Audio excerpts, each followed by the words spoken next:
Hoy vamos a ver cómo se desata la tragedia, cómo Europa entera se ve absorbida por el conflicto que la lleva a la Primera Guerra Mundial.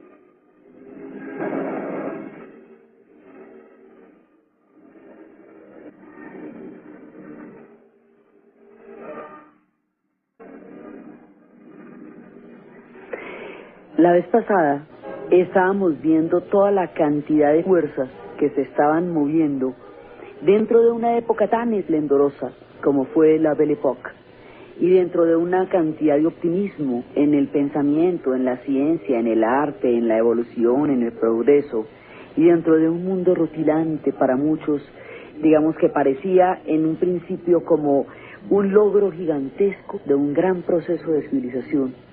Pero habíamos visto cómo esas luces, esos brillos, esas lentejuelas, esos salones, esos bailes, eran para muy pocos, y la gran mayoría emigraría por hambre a Estados Unidos y a Australia, porque en Europa la mayoría no podía comer.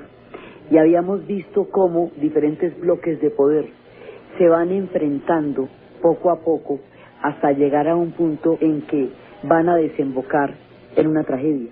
Entonces, aquí hay una cantidad de conflictos y de conflictos internos a esos conflictos.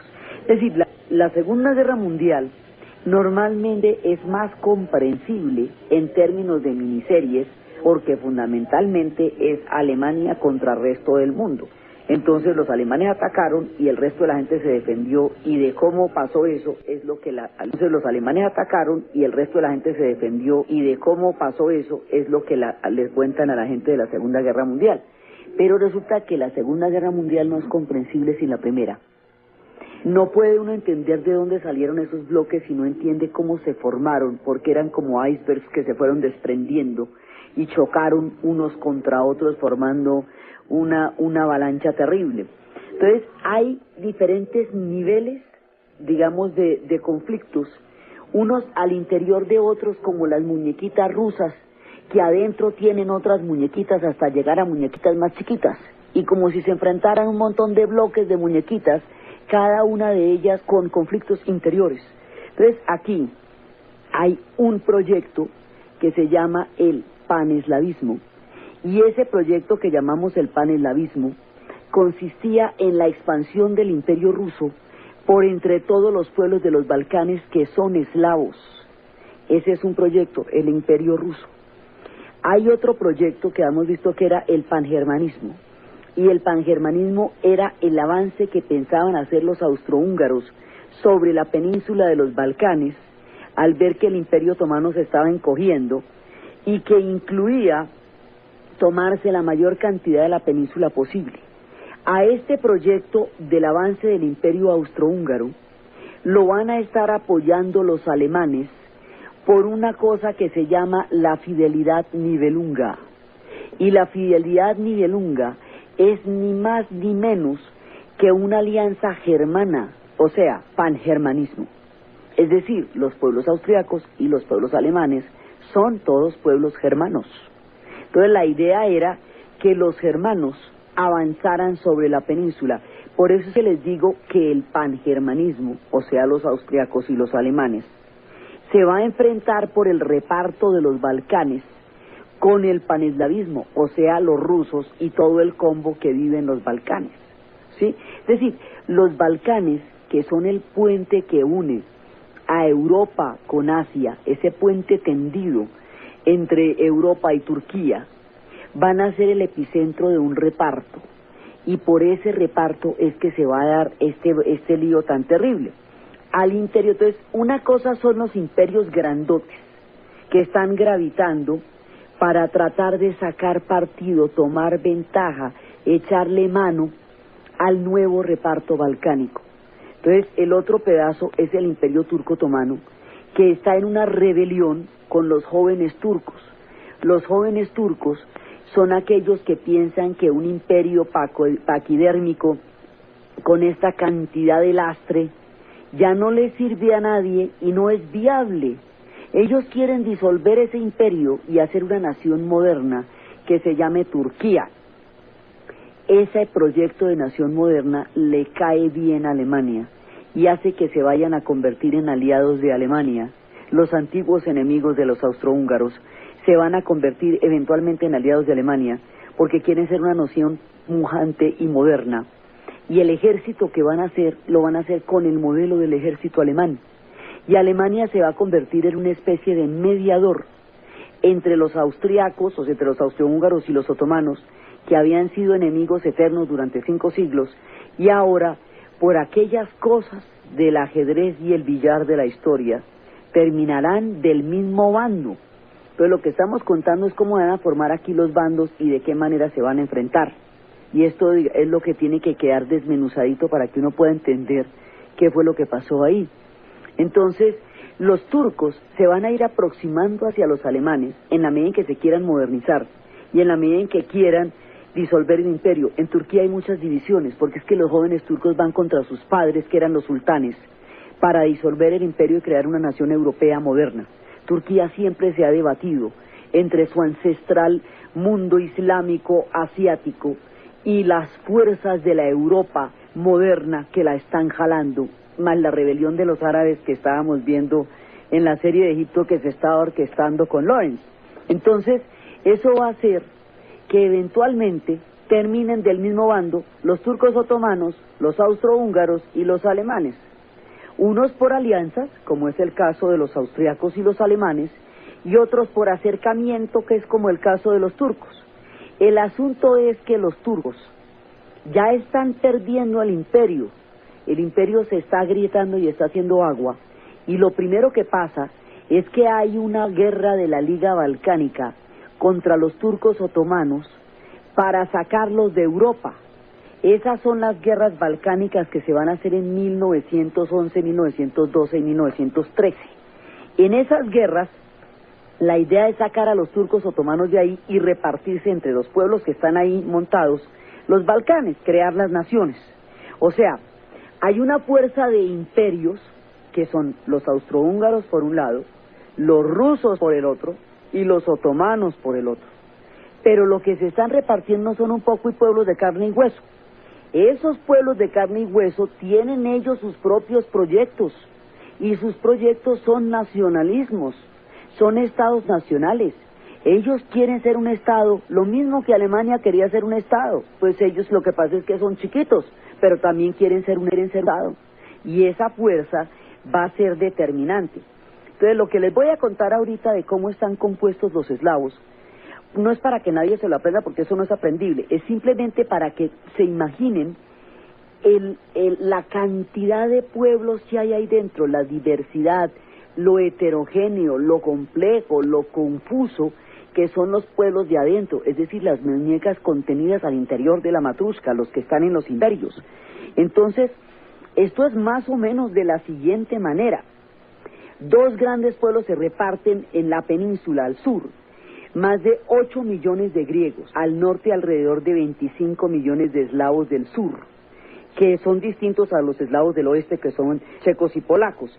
Entonces, estos, además, hay búlgaros, que son 8 millones, serbios, que son 8 millones, de los cuales 1.400.000 viven en Bosnia y Herzegovina, más de 600.000 en Croacia, croatas, que son 4.500.000, de los cuales 700.000 viven en Bosnia y Herzegovina, y 200.000 en Serbia, eslovenos, que son 1.600.000, 1 millón de macedonios, medio millón de montenegrinos, de los cuales más de 100.000 habitan en Serbia, y 1,5 millones de otros eslavos del sur, que se van a repartir entre los de la fe musulmana, por una parte, entre los bosnios y los herzegovinos, que no se reconocen ni de Serbia ni de Croacia por la otra.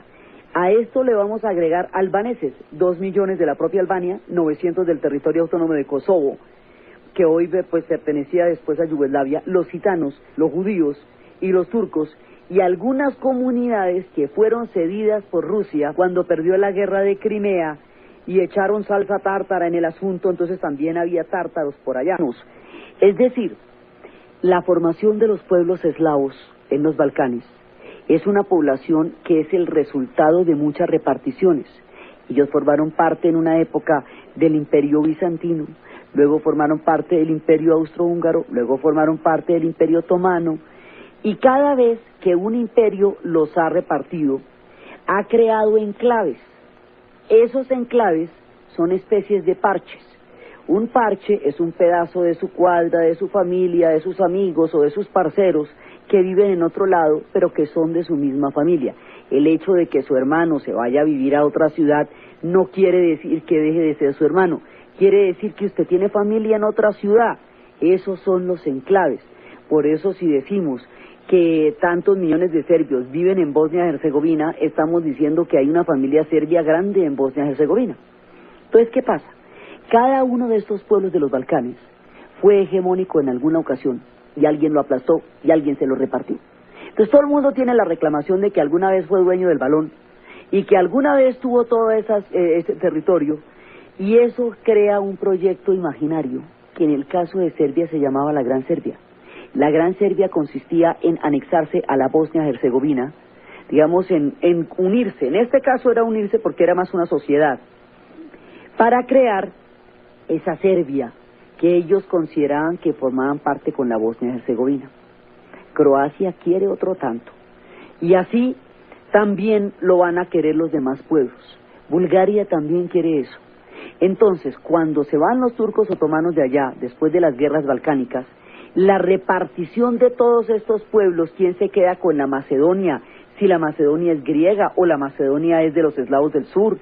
O sea, ¿cómo queda esto? Va a generar otras dos guerras más. Entonces hay un polvorín de nacionalismos, de repartos, de una geopolítica del oportunismo que ha aprovechado las divisiones entre los pueblos eslavos del sur para hacer de ellos botines y presas de sus diferentes intereses geopolíticos en los Balcanes. Por eso la palabra de atomizar un pueblo, aprovechar sus diferencias y sacar provecho del río revuelto se conoce en la geopolítica como balcanizar. Así es de tenaz esto. Entonces el conflicto de los Balcanes tiene complicaciones internas que significan los repartos entre cada uno de esos pueblos. Tiene complicaciones imperiales que significan los intereses de expansión completamente opuestos que cada uno de los imperios que están alrededor de ellos tienen. Los intereses de los imperios son opuestos entre sí, y los intereses de los pueblos son opuestos a los de los imperios. O sea, aquí es todos contra todos, individual y por equipos. El problema de los Balcanes es muy complejo por eso, porque va individual y por equipos, y no hay, digamos, unos de para allá y otros de para acá, sino que todos están metidos en diferentes matices de este telar tan complicado que son los Balcanes. Entonces allá, en ese pueblo, los austrohúngaros quieren avanzar, y como quieren avanzar, se anexan a la Bosnia-Herzegovina, que habíamos visto la vez pasada que los turcos otomanos le han dicho, téngame aquí un momentico, que yo me voy a hacer una vuelta, que tengo una rebelión árabe que me tiene seco del dolor de cabeza, tú tenme aquí a la Bosnia-Herzegovina. Y mientras tanto los austrohúngaros se anexan a la Bosnia-Herzegovina, lo cual es a todas luces una traición.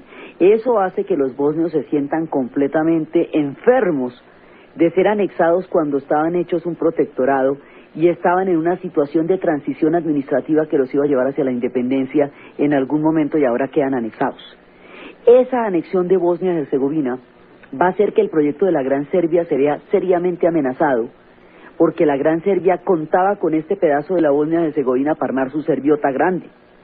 Entonces el nacionalismo serbio se ve herido de muerte por la anexión de los austrohúngaros a la Bosnia-Herzegovina. En esa ocasión los rusos no hicieron nada porque no podían, acababan de salir de la revolución de 1905 y no les daba el cuero, estaban bastante mal. Pero será la última vez que se queden quietos, porque si se vuelven a quedar quietos después desaparecen. Entonces aquí se va armando este nudo, esta anexión se va a considerar una traición, y a partir de eso se van armando los bandos que van a formar una especie de remolino por donde Europa se va a hundir.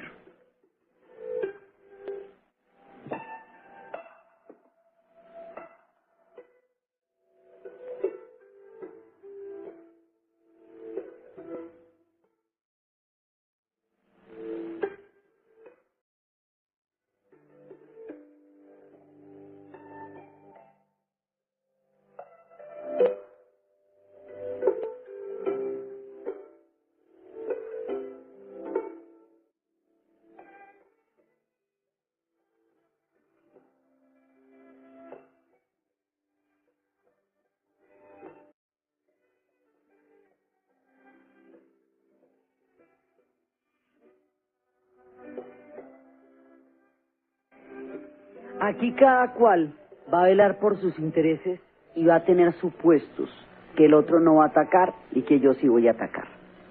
Entonces, cuando estos nacionalismos se van a ver engañados y heridos, cuando todo el mundo quiere crear naciones al interior del Imperio Austrohúngaro, cuando estados como Albania, que son estados tapón, también quieren ser naciones, empiezan a moverse fuerzas interiores dentro de los Balcanes. El movimiento de estas fuerzas interiores es lo que va a llevar a que una organización nacionalista con métodos terroristas que se llama la Mano Negra, que es Serbia y que tiene oficiales involucrados del alto mando del ejército serbio, asesine al archiduque Francisco Fernando. El asesinato del archiduque, como habíamos visto, es el fin de los Habsburgo. Termina la descendencia de 600 años de corona en el corazón de Europa, del mundo de los Habsburgo, que habíamos visto la vez pasada de dónde salía y cuánto había influenciado y cuánto había sido directriz en la historia de la Europa central. El Imperio Austrohúngaro considera que este asesinato es una afrenta de tal tamaño que ellos, mejor dicho, lo que piden ahí es prácticamente la desaparición de Serbia en pago por el crimen del archiduque. Entonces el archiduque es el último de los Habsburgo, es el heredero del imperio y sin él no hay esperanza de continuar. Por eso las dimensiones de este crimen son tan grandes. Entonces en ese momento los austrohúngaros dicen que ese no fue un crimen aislado de una fracción terrorista, sino que hubo un estado terrorista que conecta con el terrorismo, que lo acoge y lo protege, y que los austrohúngaros no van a conciliar con estados terroristas que acojan y conecten con actos como este, y que por lo tanto ellos tienen que invadir a Serbia, porque Serbia es un estado terrorista. Es decir, la totalidad del pueblo serbio, en su conjunto, que tendría que pagar con prácticamente la extinción por el crimen del archiduque, porque no se está buscando a los culpables, sino que se está juzgando al Estado serbio en su totalidad. Es decir, la retaliación del crimen del archiduque prácticamente tiene como proyecto la desaparición de Serbia por ser un Estado terrorista. Y ahí empieza, digamos, el planteamiento de los estados terroristas. Aquí hay cositas que están muy tempranas en el siglo XX. El proyecto de Serbia de unirse a la Bosnia-Herzegovina para crear una gran Serbia, proyecto de 1912 y 1913, será justamente lo que va a detonar la terrible guerra balcánica del 92 al 94, donde los serbios prácticamente exterminarían a los bosnios herzegovinos para armar la gran Serbia. Ese lío se nos arma aquí en este pedacito de los Balcanes. El problema de los estados terroristas, por los cuales no puede responder nadie porque están juzgados como totalidad, como Estado y como pueblo, se nos arma aquí con la muerte del archiduque y nos da una circularidad histórica muy compleja al albor del otro siglo. Pero se están armando aquí, es que esta es una época donde se arman líos de gran calibre. Entonces los serbios hacen de todo. Mire, nosotros no fuimos, fue un grupo terrorista, fue la organización Mano Negra, si quiere se las entregamos. No me sirve que me las entreguen porque no fue la organización sino el Estado serbio. Pero ¿cómo quiere que le entreguemos al Estado serbio? No es que el Estado serbio, ¿qué hacemos? ¿Le ponemos en una bandeja al Estado? ¿Qué quiere que hagamos? Mire, nos disculpamos, nada de lo que Serbia hiciera satisfaría la sed de venganza de Austria-Hungría. Nada, es nada. O sea, esto es que no le sirve sino el ataque a Serbia, no le sirve nada más. Serbia intentó toda clase de mediaciones, Serbia proporcionó los nombres de los culpables, Serbia se arrodilló, hizo lo que pudo, nada valió. Lo único que le importaba a Austria-Hungría era la venganza sobre Serbia, que de una vez lo llevaba avanzando sobre los Balcanes, sobre los cuales ya habían tendido una cantidad de riñas férreas para poder entrar por entre las líneas férreas, ahora ejercían una política directamente de invasión y más adelante de movilizaciones y todo eso. Entonces finalmente nada valió, miren, es que no le sirvió nada. Entonces finalmente lo que va a hacer Austria-Hungría es invadir a Serbia. Austria-Hungría cuenta con que puede invadir a Serbia. Aquí vienen los supuestos, y los supuestos van a ser una de las cosas más peligrosas de la guerra. Austria-Hungría cree que puede invadir a Serbia y que la borra en 5 minutos porque la serbiecita era chiquita frente a Austria-Hungría, y que una vez que la borre pueda avanzar sobre la península balcánica y tomarse los territorios que están dejando atrás en su retirada los turcos otomanos, en su retirada de la parte europea del imperio. Como esto es un imperio euroasiático, de la parte europea se están retirando, y eso lo ven como una oportunidad los austriacos para avanzar sobre esos territorios, aplastar Serbia, vengar al archiduque y hacer de una vez el mandado completo. Vengar al archiduque, aplastar Serbia, tomarse los Balcanes, expandir la hegemonía, eso todo incluido. Pero además ellos cuentan con que Rusia no va a hacer nada, porque cuando se anexaron la Bosnia y Herzegovina, que era una crisis sumamente delicada, los rusos no hicieron nada. Luego ellos suponen que esta vez tampoco van a hacer nada, porque los rusos en las ocasiones anteriores no intervinieron, era porque no les daba el cuero, estaban agotados después de la derrota de la guerra ruso-japonesa y de la revolución de 1905. Pero en esta ocasión los rusos van a tener que atacar, porque si no atacan ya se les está encogiendo el imperio, ya los están mordisqueando por todas partes, o sea, ya se vuelve un problema sumamente importante a nivel del proyecto del imperio zarista. Lo están mordisqueando por los puntos. Meterse en Serbia es meterse al rancho a los rusos, porque Serbia es el límite de seguridad de los rusos. Los alemanes apoyarían las empresas que Austria-Hungría arranque a hacer por la fidelidad Nibelunga.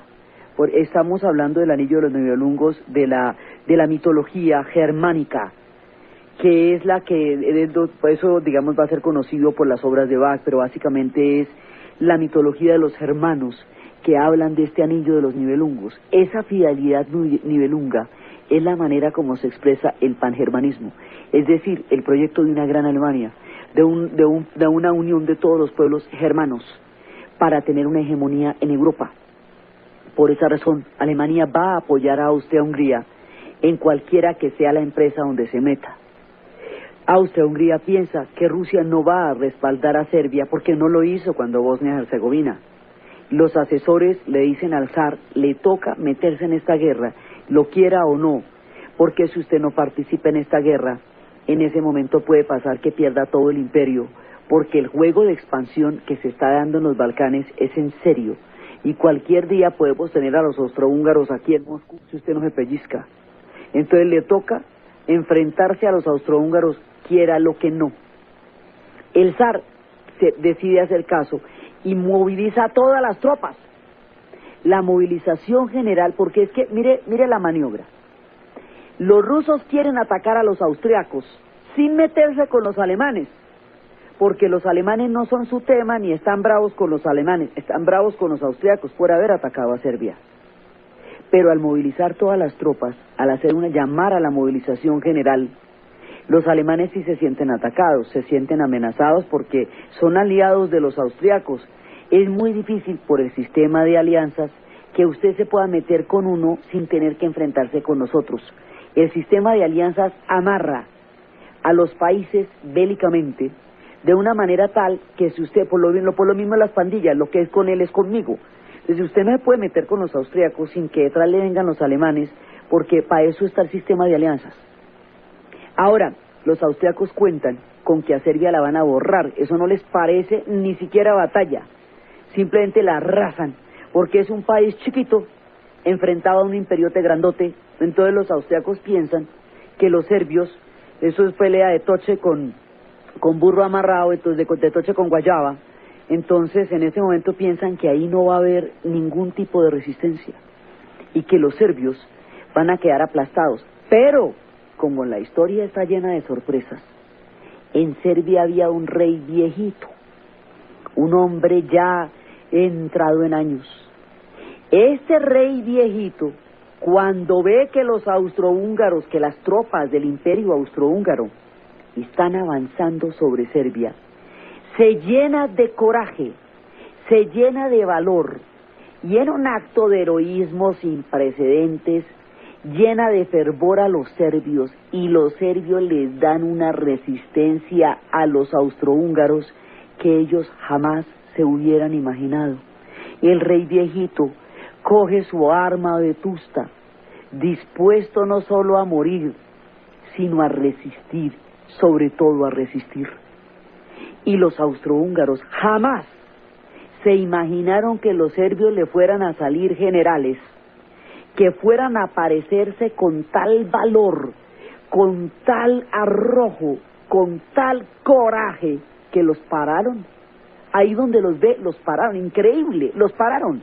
Esto era un imperio de marca mayor. El imperio austrohúngaro podría estar muy triste el emperador, pero una cosa era la tristeza del emperador y otra la fuerza de las tropas de un imperio que durante 6 siglos había mandado la parada en Europa Central.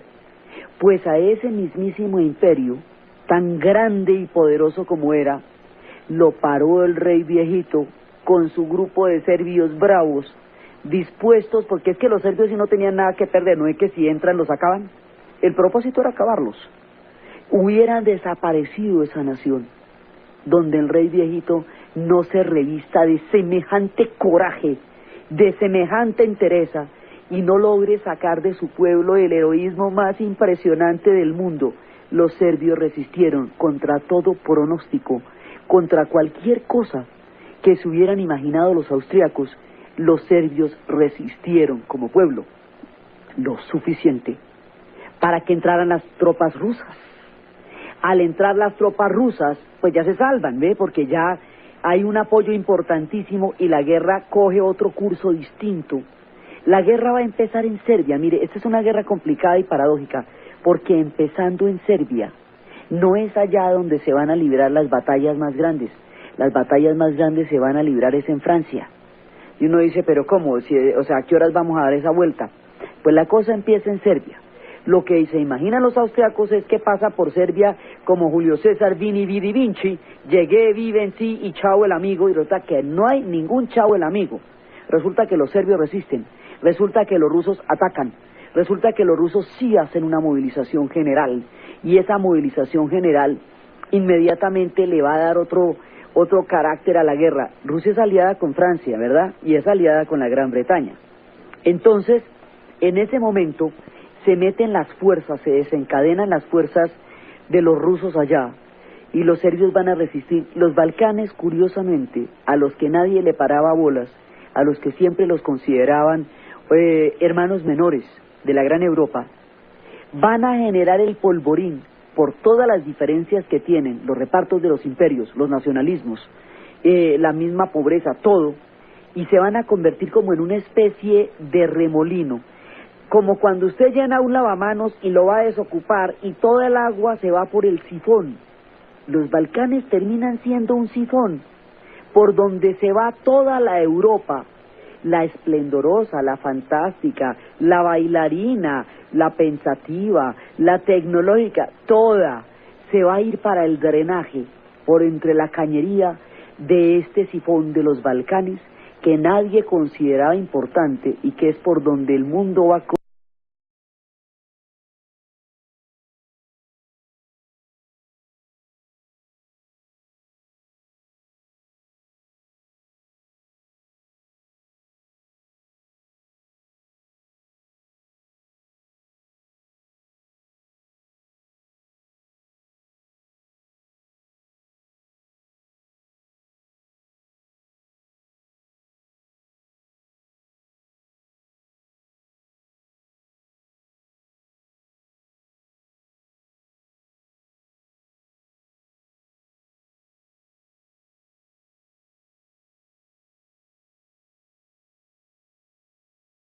tanto.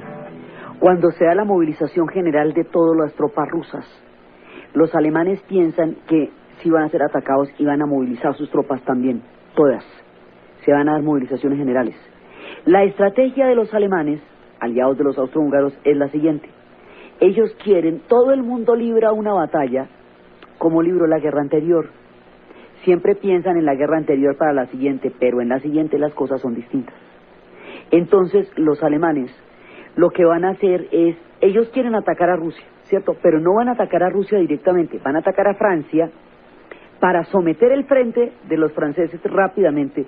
Los alemanes quieren evitar una guerra de dos frentes porque eso es muy complicado. Van a atacar a los franceses, van a someter a los franceses y luego se van para donde los rusos y van a someter a los rusos. Ese es el plan. Creen que los ingleses no van a intervenir. Todo el mundo cree que el otro no va a intervenir. Todo el mundo cree que puede movilizar tropas y que esa es la idea de que la política, de que la guerra es la política por otros medios, es lo que está detrás de todo esto. Cada cual cree que al mandar tropas para ratificar sus declaraciones, no está sino trasladando un campo político a un campo militar, pero que estamos en los mismos términos. No estamos en los mismos términos. Todas las movilizaciones de tropas al mismo tiempo van a generar una tragedia, no una cantidad de declaraciones de políticos belicosos que se sentían de lo más envalentonados para mandar tropas donde el mundo iba a acabarse prácticamente.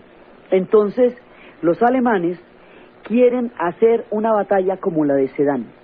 La batalla de Sedán viene a colación porque si no, no se entiende aquí qué es lo que estaban haciendo los alemanes. Hay una estatua en Berlín que tiene 3 círculos, el ángel, el famoso ángel, ícono de Berlín. Los 3 círculos significan la unificación alemana, el proyecto del Estado alemán. Un círculo fue la guerra que libraron con los austriacos para volverse alemanes. Otro círculo fue la guerra que libraron con los daneses para volverse alemanes. Y otro círculo fue la guerra que libraron contra los franceses para volverse alemanes. La guerra que libraron con los franceses fue por un par de territorios que de aquí en adelante los vamos a nombrar todo el tiempo, que se llaman Alsacia y Lorena, territorios en disputa entre Francia y Alemania, que permanentemente se los van a pilotear como un ping-pong. Cada ratico van a estar de un lado y del otro, guerra de por medio.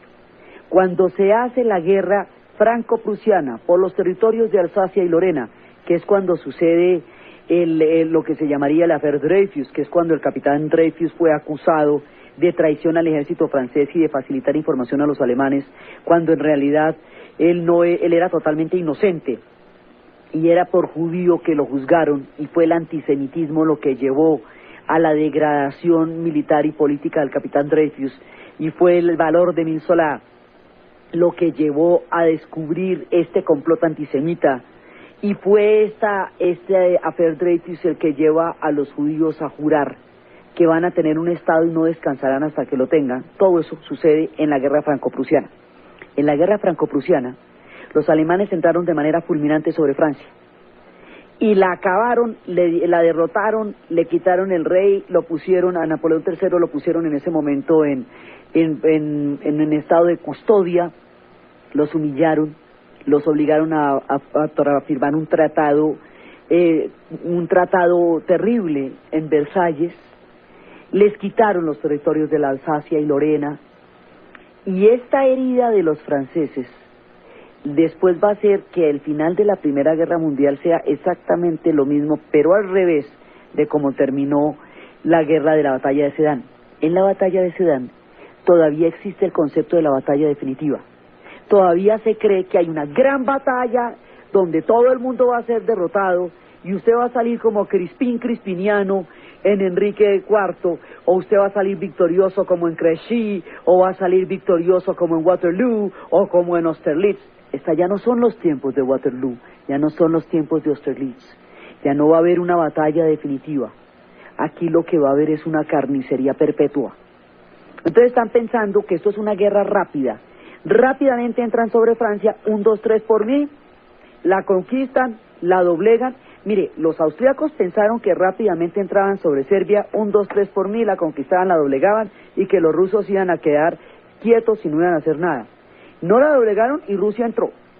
Los alemanes están pensando que pueden entrar sobre Francia, así nomás, hacerle una batalla, derrotarla, y chao el amigo, y se acabó la guerra.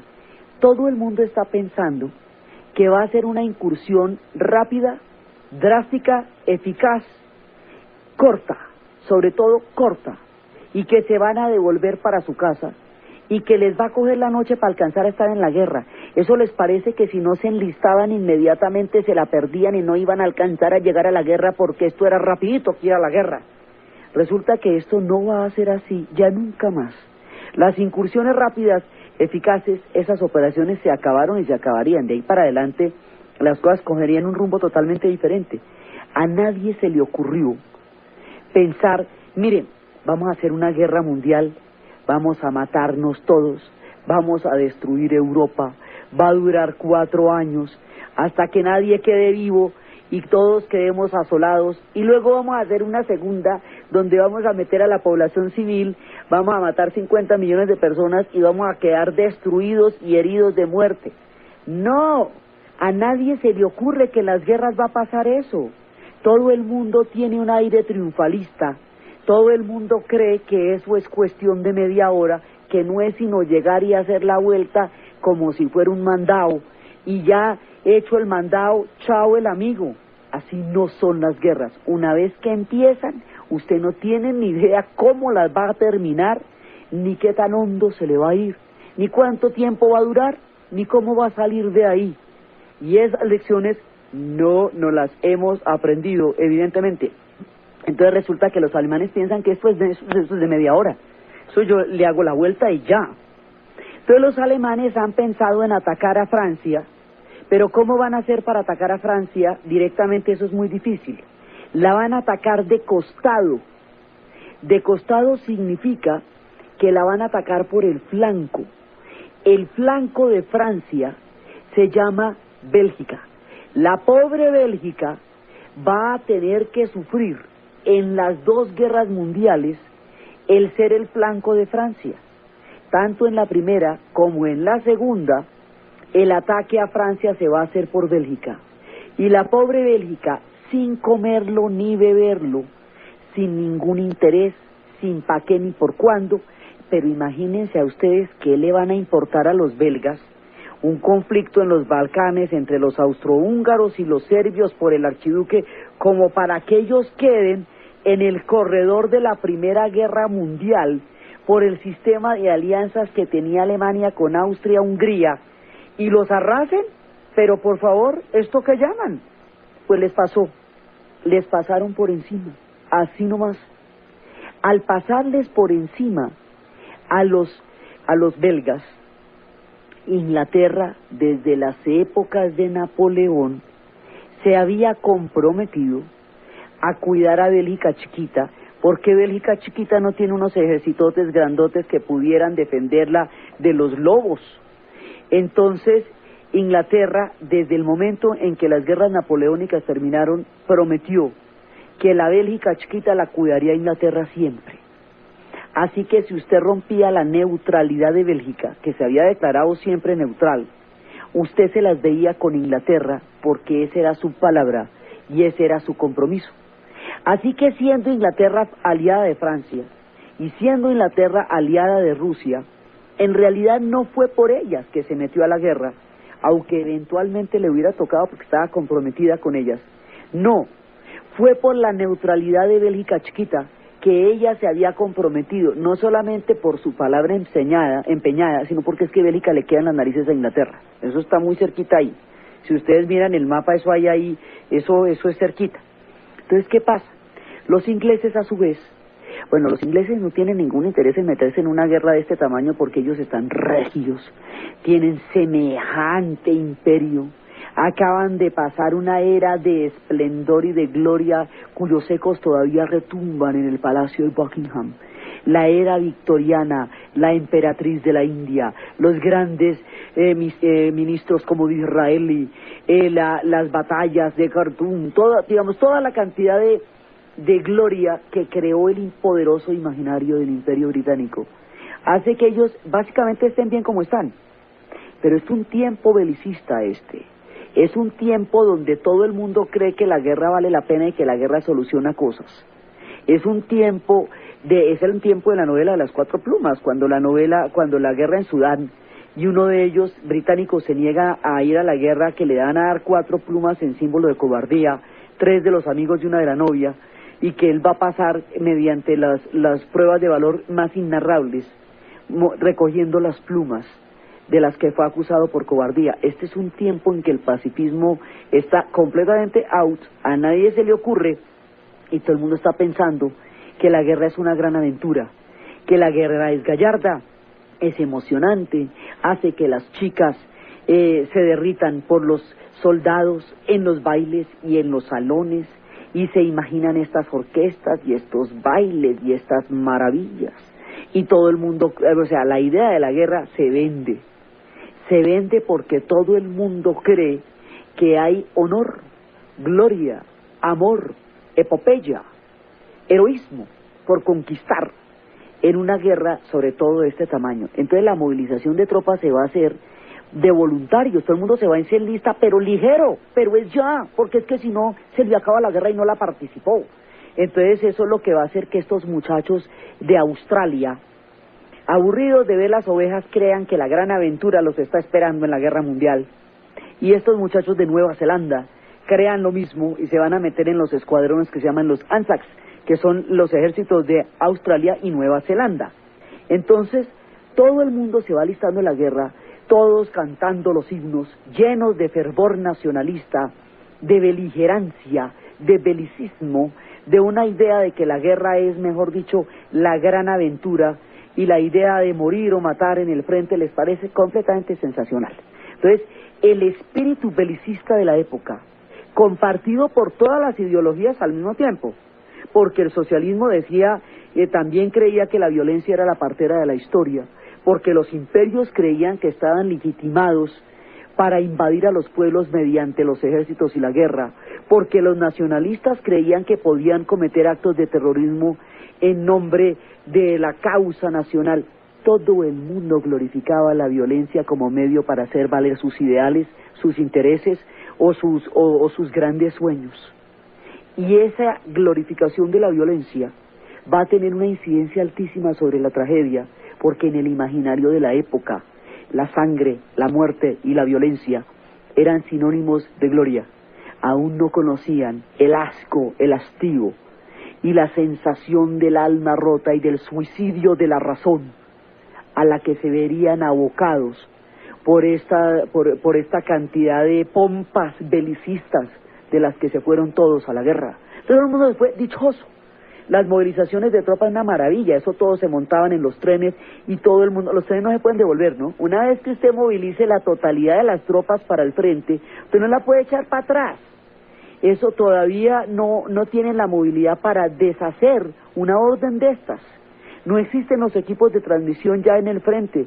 Toca a los atletas corriendo para avisar las órdenes de los generales que estaban en otro lado y que nunca estaban permanentemente en las batallas y que se debían a desentender del número de muertos que aparecían allá. Entonces, en ese momento, cuando los alemanes entran a Bélgica, Inglaterra inmediatamente entra a la guerra. ¿Cuál es la política de Inglaterra? Desde las guerras napoleónicas, Inglaterra siempre ha evitado que haya una potencia hegemónica en Europa, porque sabe que primero pasan por los europeos y luego van a por ellos. Y eso fue lo que pasó con Napoleón, primero arrasó Europa y luego fue por Inglaterra. Inglaterra siempre se propone que ninguna potencia coja suficiente fuerza en Europa para volverse hegemónica, y en el momento en que eso pasa, Inglaterra ataca porque se siente amenazada. Había dos proyectos para Alemania. Había un proyecto que era un estado alemán chévere, que era el que tenía Bismarck. Mire, nosotros podemos hacer una Alemania bonita, chévere, grandiosa, tenemos una cultura importante y nos queda una Alemania sensacional. No hay necesidad de hacer una Alemania expansionista. Si hacemos una Alemania expansionista nos vamos a enfrentar con las potencias y eso no lo podemos lograr. Nosotros lo que podemos hacer es un estado chévere, pero no podemos hacer un estado imperialista, porque si nos metemos en una aventura imperialista nos va a ir mal. Te lo digo, y le advierte al Kaiser. Pero el Kaiser, que era un hombre tan belicista como todos los que estamos contando de la época, dice, ay no, pero si no nos enfrentamos con ellos, qué gracia. Entonces le dice, mire, no haga una armada. Si usted desarrolla la armada alemana, le está sacando la lengua a los ingleses y les está diciendo que en algún momento se va a enfrentar con ellos. Porque, o para qué cree usted que va a ser una armada en Alemania, si usted tiene Inglaterra encima, Inglaterra es la dueña de los mares, ¿a quién se los va a disputar? Pues a los ingleses. Eso es un acto de guerra, de provocación. No lo haga. ¿Para qué se va a repartir el África, que ya está repartida? África fue repartida como una reunión de urbanizadores piratas repartiéndose los lotes debajo de los terrenos del acueducto, ¿sí? Llegaron y se repartieron el África en la conferencia de Berlín. Feriaron tierras donde nunca estaban, repartieron pueblos que no conocieron y zanjaron una tragedia de la que África aún no se repone, que fue el reparto y el colonialismo, después de 300 años de esclavitud, de ñapa. Al meterse Alemania a repartirse una África ya repartida, pues esto es a codazo y a mordisco, porque ¿cómo más? ¿Se deme aquellos territorios, haceme el favor? No. Entonces, en la medida en que quiera territorios en el África y esté dispuesta a puñetazos, a mordiscos y a patadas por territorios que ya están repartidos, está zanjando su propia cultura, que es lo suficientemente poderosa para hacer de ella una gran nación, y la convierte en un proyecto imperial. Entre otras cosas, por eso es que se van a aliar con los austríacos, porque tienen objetivos comunes. El Kaiser va por una vía distinta a donde va Bismarck. Bismarck, el canciller de hierro, era un hombre alemán que quería su Alemania, pero el Kaiser era un imperio, quería una Alemania imperial. La Alemania imperial iba a entrar en choque con las potencias imperiales de la época, tarde o temprano.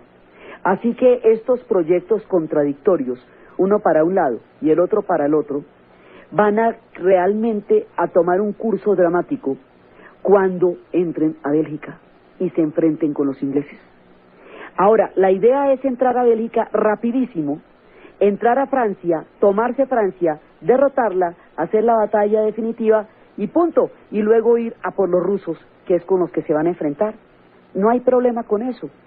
Tan fácil como le parecía a Austria-Hungría acabar con Serbia, le parecía a Alemania acabar con Francia, y estaba convencida que Inglaterra no iba a entrar a la guerra porque no creía que se fuera a molestar por defender la neutralidad de Bélgica. Pero resulta que nada sale como se lo imaginan en las guerras. Resulta que los alemanes ya estaban dentro del territorio francés, y un acto de heroísmo inesperado va a cambiar el curso de los planes alemanes y por lo tanto de la guerra. Los taxistas del Marne, los héroes de esta batalla, se va a dar la primera batalla, la batalla de Marne.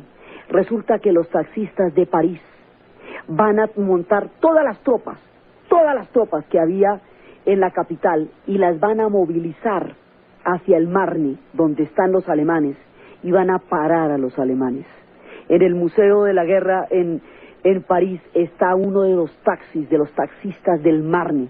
Estos héroes, esa es la primera vez que se mueve un ejército completo en carros, en automóviles. Entonces van a movilizarlos, entonces van a llegar, todo el grueso del ejército francés llega en minutos por el heroísmo y este acto de los taxistas. Entonces enfrentan a los alemanes no los pueden derrotar, el avance sobre Francia se para, los alemanes se van a enterrar en trincheras cuando ven que no pueden avanzar. La guerra se va a volver de trincheras y se va a abrir un boquete gigantesco, una zanja, una chamba de sangre, por donde Europa conocerá el fondo del abismo, el rostro de la medusa y la cara de la tragedia, el frente occidental. Y Francia queda convertida en el epicentro de la Primera Guerra Mundial, ajena por completo a cuando estaba pasando por los planes alemanes de un conflicto que empezó en los Balcanes. Aquí empiezan las batallas.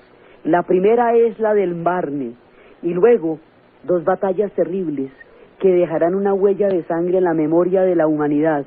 Somme y Verdun ensombrecerán esta generación. Esas batallas, Somme y Verdun, la guerra de trincheras, las ametralladoras, las alambradas, el gas mostaza, todo lo que pasó en el infierno de estas zanjas que desangraban Europa es lo que vamos a ver en el siguiente programa. Entonces, desde los espacios geopolíticos que van a llevar a miles de hombres a la muerte por una irresponsabilidad belicista, política y vanagloriada de toda una cantidad de poderes que desatarían las fuerzas más terribles que la historia conoce, desde los nacionalismos balcánicos, los repartos de los imperios, los planes que no funcionaron, las historias que nunca fueron como se habían pensado, los heroísmos impredecibles, el rey viejito de Serbia y los taxistas del Marne, en la narración de Ana Uribe, en la producción Jessy Rodríguez y para ustedes feliz domingo, van a desembocar en una tragedia. Entonces, aquí hay una cantidad de conflictos y de conflictos internos a esos conflictos. Es decir, la Segunda Guerra Mundial normalmente es más comprensible en términos de miniseries porque fundamentalmente es Alemania contra el resto del mundo. Entonces los alemanes atacaron y el resto de la gente se defendió, y de cómo pasó eso es lo que entonces los alemanes atacaron y el resto de la gente se defendió, y de cómo pasó eso es lo que les cuentan a la gente de la Segunda Guerra Mundial. Pero resulta que la Segunda Guerra Mundial no es comprensible sin la Primera. No puede uno entender de dónde salieron esos bloques si no entiende cómo se formaron, porque eran como icebergs que se fueron desprendiendo y chocaron unos contra otros formando una avalancha terrible.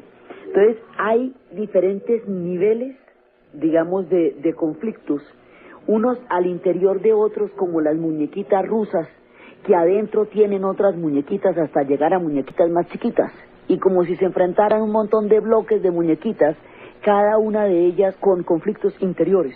Entonces aquí hay un proyecto que se llama el paneslavismo, y ese proyecto que llamamos el paneslavismo consistía en la expansión del imperio ruso por entre todos los pueblos de los Balcanes que son eslavos.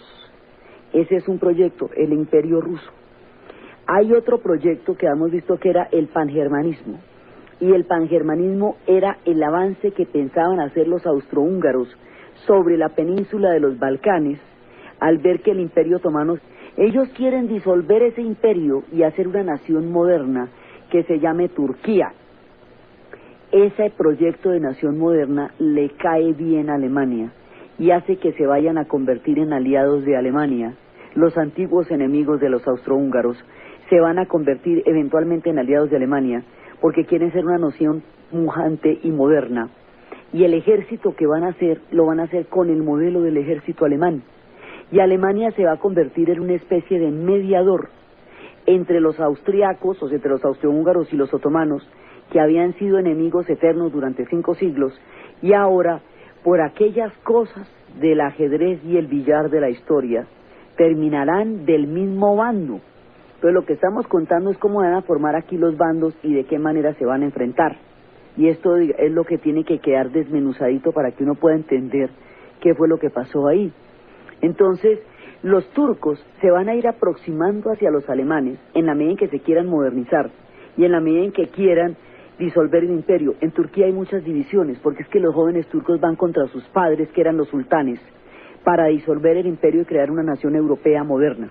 Turquía siempre se ha debatido entre su ancestral mundo islámico asiático y las fuerzas de la Europa moderna que la están jalando, más la rebelión de los árabes que estábamos viendo en la serie de Egipto que se estaba orquestando con Lawrence. Entonces, eso va a hacer que eventualmente terminen del mismo bando los turcos otomanos, los austrohúngaros y los alemanes.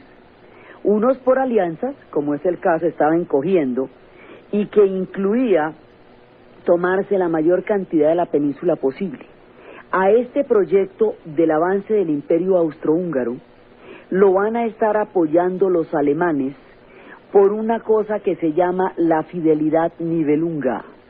Y la fidelidad nibelunga es ni más ni menos que una alianza germana, o sea, pangermanismo. Es decir, los pueblos austriacos y los pueblos alemanes son todos pueblos germanos. Entonces la idea era que los germanos avanzaran sobre la península. Por eso se les digo que el pangermanismo, o sea, los austriacos y los alemanes, se va a enfrentar por el reparto de los Balcanes con el paneslavismo, o sea, los rusos y todo el combo que vive en los Balcanes, ¿sí? Es decir, los Balcanes que son el puente que une a Europa con Asia, ese puente tendido entre Europa y Turquía, van a ser el epicentro de un reparto. Y por ese reparto es que se va a dar este lío tan terrible. Al interior, entonces, una cosa son los imperios grandotes que están gravitando para tratar de sacar partido, tomar ventaja, echarle mano al nuevo reparto balcánico. Entonces, el otro pedazo es el imperio turco otomano, que está en una rebelión con los jóvenes turcos.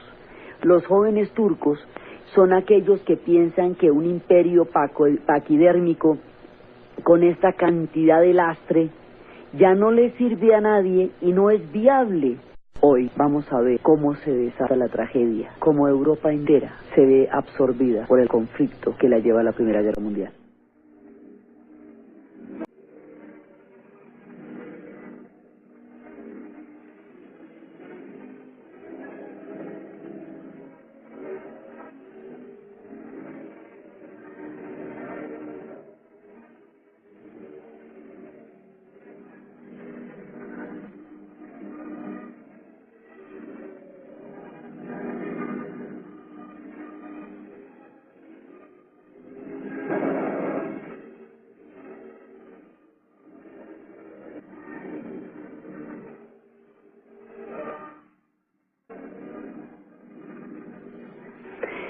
La vez pasada estábamos viendo toda la cantidad de fuerzas que se estaban moviendo dentro de una época tan esplendorosa como fue la Belle Époque, y dentro de una cantidad de optimismo en el pensamiento, en la ciencia, en el arte, en la evolución, en el progreso, y dentro de un mundo rutilante para muchos, digamos que parecía en un principio como un logro gigantesco de un gran proceso de civilización. Pero habíamos visto cómo esas luces, esos brillos, esas lentejuelas, esos salones, esos bailes, eran para muy pocos, y la gran mayoría emigraría por hambre a Estados Unidos y Australia, porque en Europa la mayoría no podía comer. Y habíamos visto cómo diferentes bloques de poder se van enfrentando poco a poco hasta llegar a un punto en que eso de los austriacos y los alemanes, y otros por acercamiento, que es como el caso de los turcos. El asunto es que los turcos ya están perdiendo el imperio se está agrietando y está haciendo agua, y lo primero que pasa es que hay una guerra de la Liga Balcánica contra los turcos otomanos para sacarlos de Europa. Esas son las guerras balcánicas que se van a hacer en 1911, 1912 y 1913. En esas guerras, la idea es sacar a los turcos otomanos de ahí y repartirse entre los pueblos que están ahí montados, los Balcanes, crear las naciones. O sea, hay una fuerza de imperios que son los austrohúngaros por un lado, los rusos por el otro y los otomanos por el otro. Pero lo que se están repartiendo son un poco y pueblos de carne y hueso. Esos pueblos de carne y hueso tienen ellos sus propios proyectos, y sus proyectos son nacionalismos. Son estados nacionales. Ellos quieren ser un estado, lo mismo que Alemania quería ser un estado. Pues ellos lo que pasa es que son chiquitos, pero también quieren ser un estado. Y esa fuerza va a ser determinante. Entonces, lo que les voy a contar ahorita de cómo están compuestos los eslavos, no es para que nadie se lo aprenda, porque eso no es aprendible, es simplemente para que se imaginen la cantidad de pueblos que hay ahí dentro, la diversidad, lo heterogéneo, lo complejo, lo confuso que son los pueblos de adentro, es decir, las muñecas contenidas al interior de la matrushka, los que están en los imperios. Entonces, esto es más o menos de la siguiente manera.